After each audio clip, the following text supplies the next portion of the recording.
Jack and Annie slipped through a door off the boat deck. Teddy was at their heels. "Wow!" breathed Annie. "Arf! Arf!" Teddy barked. They were at the top of the empty grand stairway. It was beautiful. It was made of dark, glossy wood. A huge dome with lights hung above it. At the top of the stairs was a fancy clock. The hands of the clock were at 12:20. "Oh, man, it's 20 minutes after midnight," said Jack. "The ship's going down in 2 hours." They hurried down the carpeted steps and into the first-class hallway. Teddy followed along. Jack looked at the map in the book. "These are the staterooms," he said. "This hall will take us to the third-class open deck." "Hey, look," said Annie. "The floor is slanting down." Jack caught his breath. She was right. "That means the front of the ship is already sinking," he said. Just then a man in a white uniform came down the hall. He knocked on the doors. "Put on your life belts at once and come up to the boat deck," he called. Men and women stumbled out of their rooms. They wore elegant robes made of shiny cloth and velvet. "What's going on?" a woman asked. "There's been a little accident," the man in the uniform said cheerfully. "Oh, how silly," said the woman. "It's not silly," said Annie. "Do what he says." "Arf! Arf!" Teddy barked, as if he agreed with Annie. "Shh, Teddy," said Jack. He picked up the little dog. Then he and Annie hurried down the hall. They crossed the third-class open deck, where more people were standing. These people were not dressed in fancy clothes. They mostly wore plain dark coats. They didn't seem worried either. They were all joking and laughing. Jack and Annie slipped through the crowd. They went into a big, smoky room. 4 men were playing cards. A woman played the piano. A young couple danced to the music. "Put on your life belts and go up to the boat deck," Annie shouted. The people looked at Annie in surprise. The card players smiled at her. She opened her mouth to yell again, but Jack pulled her out of the door. "Come on," he said. "We have to get down to the third-class cabins before it's too late." They hurried down another hall. Then they climbed down another stairway. Jack carried Teddy the whole way. At the bottom of the stairs, they rounded a corner, and they both gasped. The floor was really slanting down here, and water sloshed at the end of the hallway. "The Titanic is sinking," said Jack. "But no one understands," said Annie. "I know," said Jack. It made him feel terribly sad. Teddy whined. Jack buried his face in the little dog's fur. "Come on," said Annie. She began banging on the cabin doors. The doors swung open. The cabins were all empty. "The people from this hallway must be the ones up near the lounge," said Jack. "Maybe we should go down to the lower deck." He started to walk back to the stairs, but Teddy began barking furiously. "What's wrong with him?" said Jack. "I don't know," said Annie. Suddenly the dog leapt out of Jack's arms and charged down the hall. He was running straight toward the water. "Watch out!" cried Jack. He and Annie ran after Teddy. The dog began barking at a closed door. The door opened. A very small boy peeped out. The boy wore a nightshirt. He had red hair and freckles. He looked about 4 years old. He rubbed his eyes sleepily. Then he saw Teddy. "Puppy!" he said with a huge smile. He threw his arms around the little dog's neck.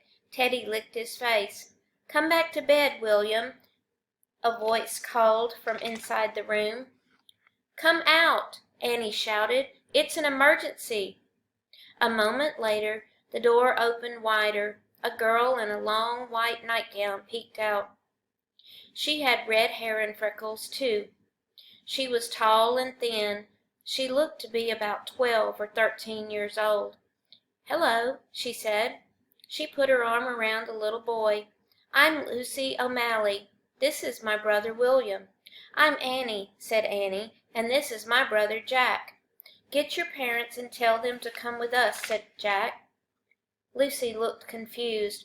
Our parents aren't here. They're in New York, she said. We're on our way to them. Listen, the Titanic has hit an iceberg, said Annie. We'll take you to a lifeboat. What do you mean? Said Lucy. The ship's sinking, said Annie. Look. She pointed to the water at the end of the hall. Oh, no, cried Lucy. Don't be afraid, said Jack. Just get your coats and your life belts. We don't have much time. Lucy nodded. Then she went back inside the room and came out with their things. Lucy pulled on her coat and her life belt. Annie helped William put his on. Let's go, said Jack. Wait, can Teddy fit in your knapsack? Said Annie. Try, said Jack. Annie slipped the little dog into the leather knapsack on Jack's back. Only Teddy's front paws and head stuck out. Stay there, honey, said Annie. She kissed Teddy on the nose. Jack didn't feel any extra weight in his knapsack. The little dog felt as light as air. Wait, I forgot something, said Lucy. We don't have time, started Jack, but Lucy rushed back into the room. Hurry, shouted Annie. When Lucy came out, Jack saw her slip something into her coat pocket. Then she grabbed William's hand. Ready? Said Jack. Suddenly he felt freezing water brush against his shoes. He looked down. The green sea water was slowly moving down the hall. Arf! Arf! Barked Teddy from Jack's pack. Run! Cried Annie. Annie led everyone down the hall to the stairs away from the cold sea water. As she and Lucy helped William up the stairs, Jack and Teddy followed. Halfway up the staircase, Teddy let out a yelp. Jack looked back. The water was creeping up the stairs, step by step. Come on, Jack, Annie shouted. Jack ran up the rest of the stairs. He and Annie led William and Lucy through the smoky room. The men were still playing cards. To the lifeboats! Annie yelled at the card players. Right now! Hurry! The men smiled at her again. Little girl, one said with a laugh, even if this ship does sink, it will take all night. There's plenty of time for everyone on board to be rescued. Indeed. Many ships are on their way right now, another man said in a soothing voice. There's nothing to worry about. Not true, said Annie. Lucy turned to Jack. This doesn't sound so bad after all, she said.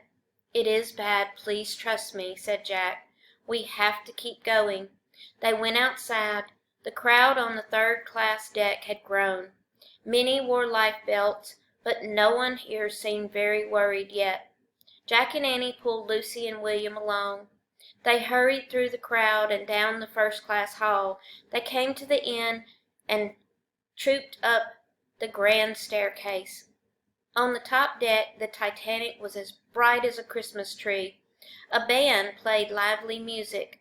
With a hiss and rush of light, a rocket streaked into the sky. It made a loud boom. Then it burst into many colored balls. Shivering in the cold, William laughed and clapped. Fireworks, he said. Lucy smiled at Jack and Annie.